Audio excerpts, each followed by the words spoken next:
What is court watching? Like what, I didn't even know that was really a thing. Yeah, so when it comes down to court watching, I have an ability to speak out for somebody else more than I do for myself.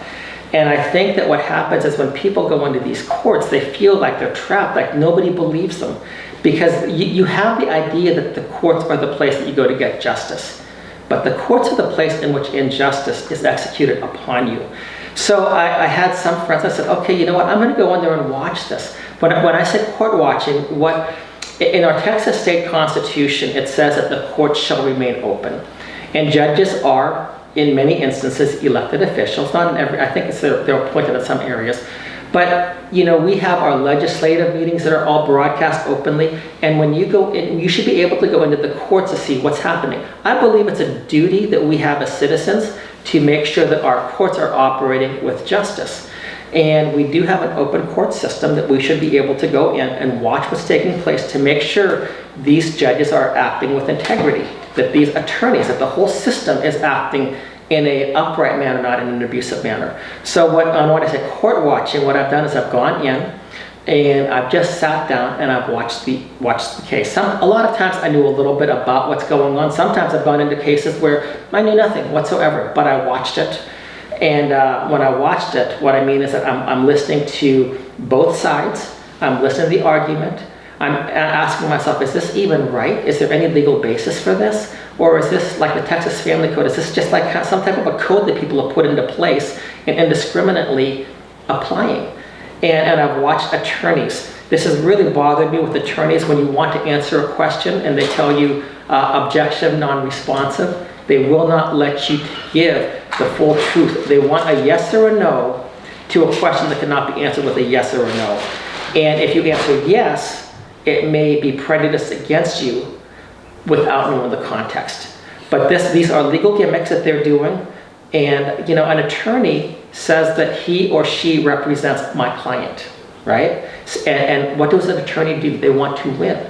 It's blood sport. They're not interested in justice. They're interested in winning for their client. And when you are interested in winning to your client, it's worse than WWF, where somebody can club somebody over the head with a chair, right?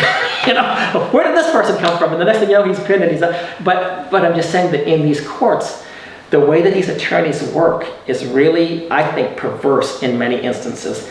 And I've seen instances with, for example, with child paternity fraud, there are two attorneys. There is an attorney for the person who's being accused of being the father. There's the attorney for the mother who's accusing the person of being the father. And then there's the attorney for the office of the attorney general. So these two are working together because they want child support, right? Because child support makes the state money. So they wanted there to be a child support order.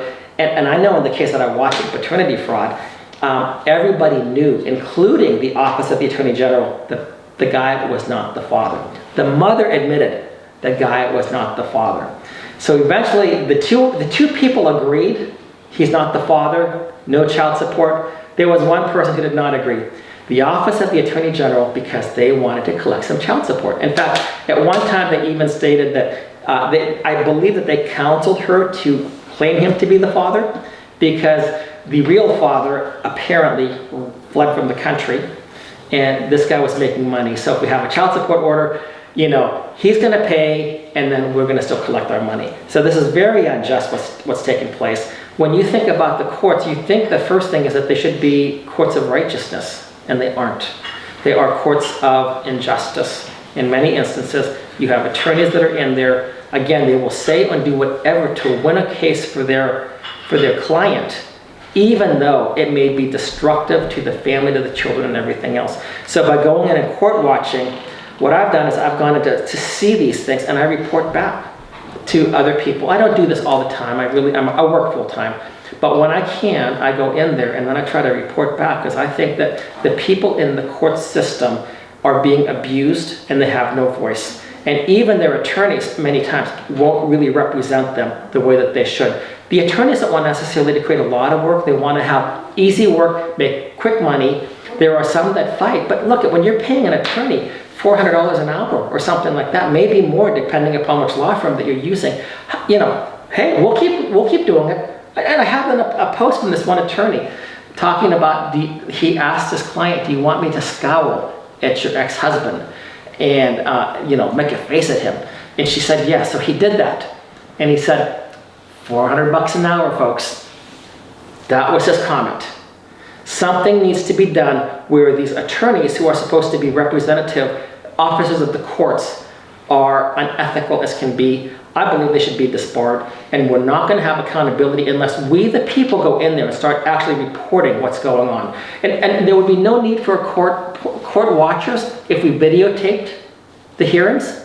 Again, I mean, our legislative hearings are videotaped so that the public can watch. It is the public's right to see this.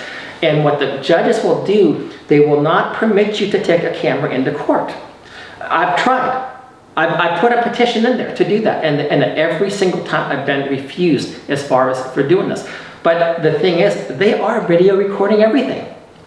If anything happens, they have the proof against the two people there. That should be immediately released and should be made public to those participants and to anyone they want to share that with. And the other thing that would help is that the transcripts that are being done. There are times that the judge will tell the court reporter to strike something from the manuscript. Why are they doing that?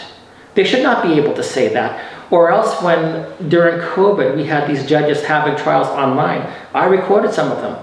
And I put them online myself. I also edited one and sent it to the judge. She got mad and took the whole thing down. But I kept it online. And the comments when people were to do, look at his eyes. Look at his expressions. Because most of our communication is not verbal, it's nonverbal. And people don't, that's not captured in the transcript, and people don't see the threatening looks or the other things that take place in the transcript. And I think that's a shame, because all they do is they look at maybe 10% of the communication, they say, well, no abuse took place here. So you file with the State Commission on Judicial Conduct, they have found no abuse. It's incredible. So that's why I've tried to do this. Because right now I really have absolutely, when I say no confidence, I'm talking about no confidence. No confidence in our judicial system.